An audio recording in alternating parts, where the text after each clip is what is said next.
নমস্কার বন্ধুরা, আজ আমি চলে এসেছি আরেকটা রেসিপি নিয়ে। আজকে আমি বানাবো, তোমরা দেখতেই পাচ্ছ আমি বাসমতি চাল নিয়েছি। আমার যতটা লাগবে ততটা আমি ভালো করে ধুয়ে ভিজিয়ে রেখেছিলাম আধ ঘন্টা। আর এখানে নিয়ে নিয়েছি এক বাটি সয়াবিন। আজকে বানাবো সয়াবিনের ফ্রাইড রাইস বা সয়া রাইস। ভীষণ হেলদি খাবার।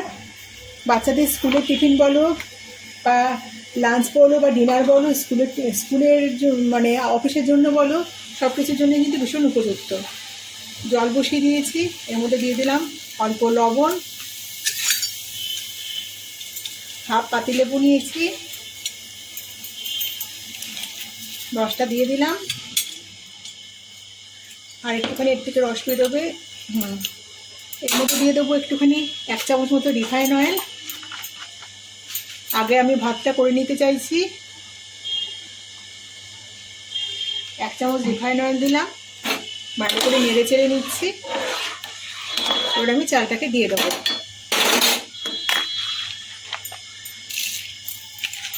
বন্ধুরা, এই রেসিপিটা বানালে পরে না এর সাথে কী দিয়ে কী খাবো সে চিন্তাটা থাকে না। আর বাচ্চারা না ভীষণ হাসি মুখে এটা খেয়ে নেয়। আর সয়াবিনের তো পুষ্টিগুণ সম্বন্ধে আর বলার কিছু নেই, সবাই জানে সয়াবিনের উপকারিতা। এদিকে একটা সসপ্যানের মধ্যে আমি জল বসিয়ে দিয়েছি, জলটাও গরম হয়ে গেছে। 1 বাটি সয়াবিন আমি এর মধ্যে দিয়ে দিলাম। সয়াবিনটাকে একটু সেদ্ধ করে নেব। ভাতটা আমার হয়ে গেছে। ভাতটা কিন্তু 80% সেদ্ধ করেছি, যেহেতু এখন নাড়া হবে। এদিকে সয়াবিনটা সেদ্ধ করে ভালো করে জলটা চিপে একেবারে রেখে দিয়েছি। আর এখানে কিছু মটরশুঁটি নিয়েছি 1 মুঠো, সেটাও একটুখানি ভাপ দিয়ে নিয়েছি। এখনকার মটরশুঁটিগুলো না বড় শক্ত শক্ত। আর এখানে একটা বড় সাইজের পেঁয়াজকে ঝিরা ঝিরা করে কুচিয়ে নিয়েছি, একটা গাজরকে কুচিয়ে নিয়েছি। সবজিটা যে যার ইচ্ছে মতো দিতে পারেন। আর এখানে নিয়ে নিয়েছি এলাচ 5-6টা, আর এখানে লবঙ্গও তাই 5-6টা লবঙ্গ। আর কিছু রসুনকে ছাঁচা করে নিয়েছি। কড়াইতে রিফাইন অয়েল দিয়ে দিয়েছি। এর মধ্যে সামান্য একটুখানি ঘি দেবো, তাহলে টেস্টটা খুব ভালো আসবে। ঘি দিলেও হয়, না দিলেও হয়, যে কোনো একটা দিয়ে করলেও হয়। টেস্টটা একটু ভালো করার জন্য ঘিটা দেওয়া হচ্ছে।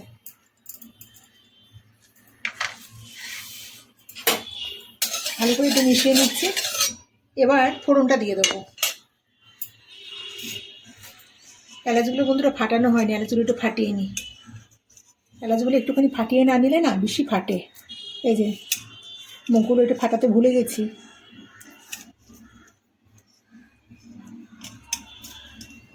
তাহলে এমন ফাটবে না। একবার কি হয়েছিল, এলাচটা ফেটে আমার পুরো গোপের মধ্যে আঁকে গেছে। গোপ নেই, মানে গোপের জায়গাটায়। দিয়ে দেবো ফোড়নটা। ফোড়নটা ভালো করে ভাজা হয়ে গেছে, মিষ্টি গন্ধ বেরোতে শুরু করেছে। এখন সেটা করে রাখো রসুনটার মধ্যে দিয়ে দিলাম।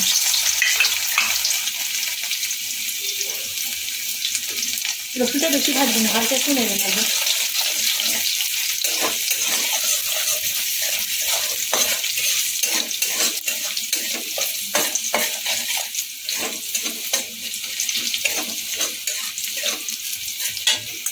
এবার পেঁয়াজটা দিয়ে দেবো।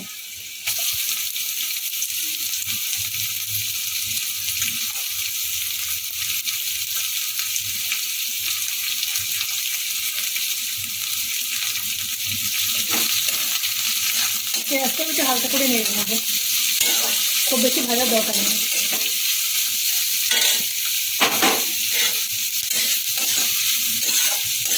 এখন কুচিয়ে রাখা গাজরটা দিয়ে দেবো। গাজরটা দিয়ে না সামান্য একটুখানি লবণ দিয়ে দেবো। তাহলে পেঁয়াজটা একটু তাড়াতাড়ি আর একটু ভালো ভালো নরম হয়ে ভাজা হয়ে যাবে, আর গাজরটাও তাড়াতাড়ি নরম হয়ে যাবে। তাও গাজরটাকে একেবারে ছোটো ছোটো করে দেওয়া হয়েছে। আর সামান্য একটু নুন ছড়িয়ে দিলাম। মিনিট খানেক সময় ভালো করে আবারও নাড়াচাড়া করে নেব। মিনিট খানেক নাড়াচাড়া করাতে গাজরটাও সেদ্ধ হয়ে এসছে। এখন ভাপিয়ে নেওয়া মটরশুঁটিটা আর সয়াবিনটা একসাথে দিয়ে দেবো এর মধ্যে। আবার একটু লবণ অ্যাড করবো সয়াবিনের আর মটরশুঁটির মতো। আবারও মিনিট খানেক সময় ধরে ভালো করে নাড়াচাড়া করবো।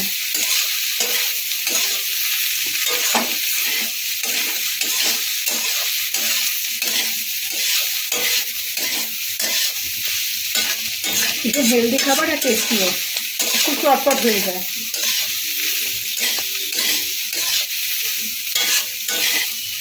সময় ধরে ভালো করে নেড়ে চেড়ে নিয়েছি সয়াবিনটা দিয়ে।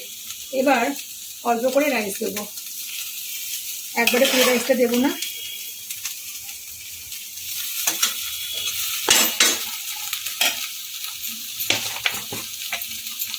গুঁড়ো করা চিনি এর মধ্যে ছড়িয়ে দেবো।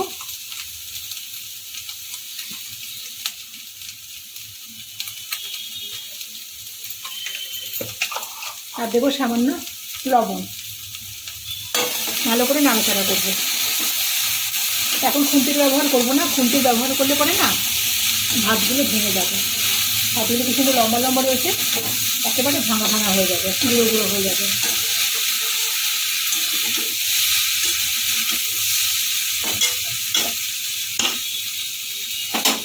আবারও কিছুটা রাইসের মধ্যে দিয়ে দেবো। একবারে দিলে পরে না নুন মিষ্টিটাও ঠিক মতো হবে না, আর নাড়তেও অসুবিধা হবে। আমি কিন্তু এখানে কোনো লঙ্কার ব্যবহার করিনি, আপনারা দেখেছেন। একটা বাচ্চা খাবে বলে কিন্তু আগে আমি লঙ্কাটা দিইনি। তাই আমি এখানে একটা কড়াই বসিয়ে দিয়েছি, তার মধ্যে একটু রিফাইন অয়েল দিয়েছি। লঙ্কার ব্যবহারটা আমি পরে করছি, বাচ্চাটার জন্য আমি তুলে নিয়েছি।